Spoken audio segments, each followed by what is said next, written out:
Praise the lord, shalom, hallelujah, Jesus loves us so much. ఈరోజు పరిశుద్ధ గ్రంథం నుండి కీర్తనల గ్రంథం 128వ అధ్యాయం 2వ వచనంని క్లెయిమ్ చేద్దాం. నిశ్చయముగా నీవు నీ చేతుల కష్టార్జితమును అనుభవించెదవు.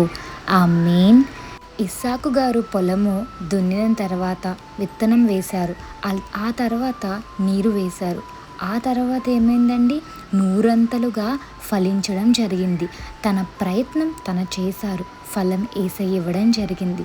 మీరు కూడా మీరు చేస్తున్న చిన్న జాబ్ అవ్వనివ్వండి, పెద్ద జాబ్ అవ్వనివ్వండి, ఎంత శాలరీ వచ్చినా, ఫర్ ఎగ్జాంపుల్ మీ శాలరీ 10,000 అయినా పర్వాలేదు, నమ్మకంగా చేయండి. మీ చేతుల కష్టార్జితాన్ని మీరు అనుభవిస్తారు.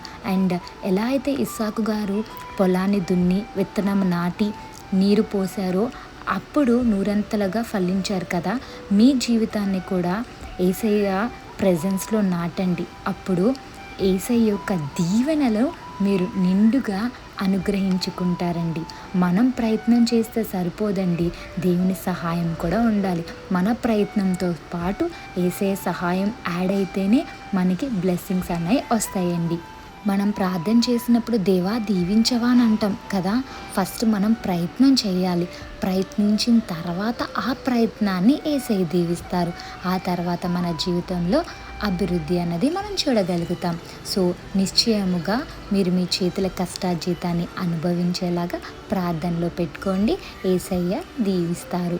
Have a blessed day in Christ Jesus. Jesus loves you so much. Amen.